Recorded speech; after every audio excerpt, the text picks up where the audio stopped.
Ekonomi 2025 diprediksi suram.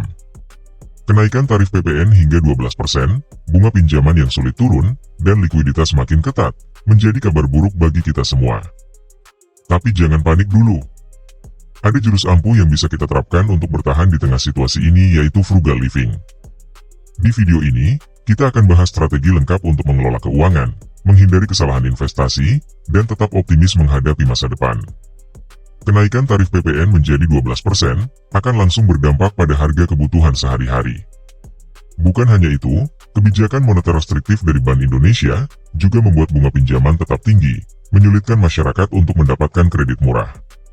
Singkatnya, pengeluaran akan naik, tapi pendapatan cenderung stagnan. Disinilah frugal living berperan penting. Ini bukan soal hidup pelit, atau menahan diri dari semua kesenangan.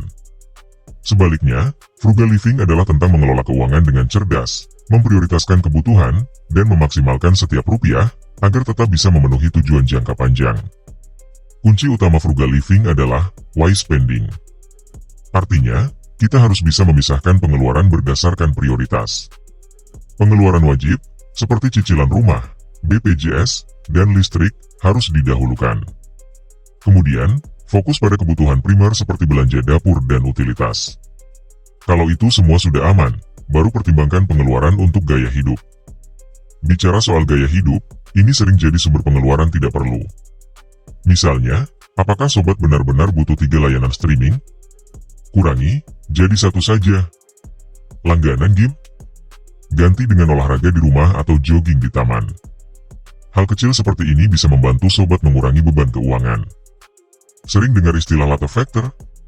Itu pengeluaran kecil seperti kopi kekinian, atau beli air mineral di luar. Meski terlihat sepele, kalau dikumpulkan, jumlahnya bisa besar. Coba biasakan bawa bekal atau air dalam tumbler.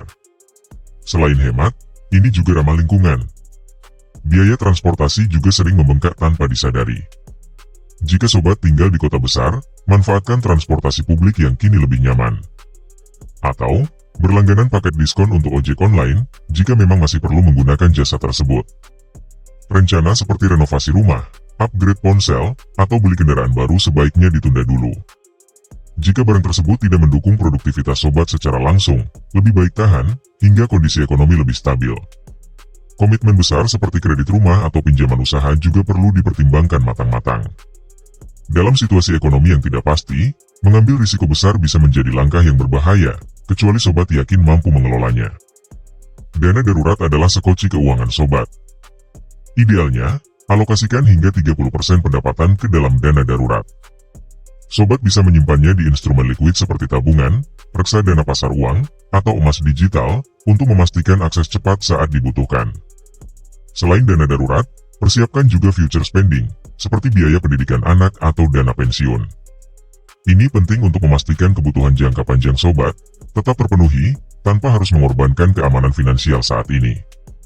Bagi sobat yang sudah berinvestasi, sekarang adalah waktu yang tepat untuk melakukan rebalancing.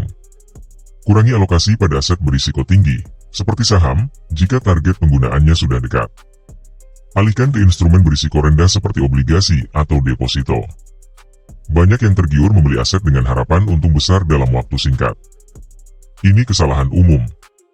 Ingat, investasi adalah maraton, bukan sprint. Fokuslah pada portofolio yang sesuai dengan kebutuhan dan tujuan jangka panjang sobat. Jangan menaruh semua telur dalam satu keranjang. Diversifikasi investasi adalah cara terbaik untuk mengurangi risiko. Gabungkan aset dengan profil risiko rendah, sedang, hingga tinggi, sesuai dengan toleransi risiko sobat. Berhemat ada batasnya.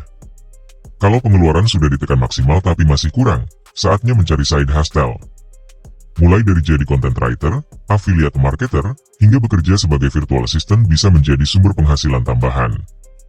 Jangan hanya terpaku pada peluang lokal. Banyak platform global seperti Upwork atau Fiverr, yang menawarkan pekerjaan remote, dengan bayaran menarik. Ini kesempatan untuk meningkatkan pendapatan sobat.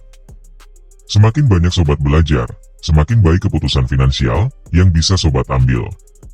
Ikuti seminar, baca buku, atau tonton video edukasi seperti ini untuk memperluas wawasan sobat. Kondisi ekonomi memang berat, tapi panik bukan solusinya. Dengan perencanaan matang, gaya hidup hemat, dan keputusan investasi yang bijak, sobat tetap bisa bertahan bahkan berkembang di tengah krisis. Frugal living bukan hanya strategi sementara.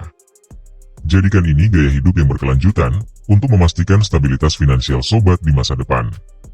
Jadi, bagaimana pendapat sobat tentang strategi frugal living ini? Apakah sobat sudah menerapkannya? Bagikan pengalaman sobat di kolom komentar, dan jangan lupa like, subscribe, dan aktifkan lonceng notifikasi agar tidak ketinggalan tips menarik lainnya.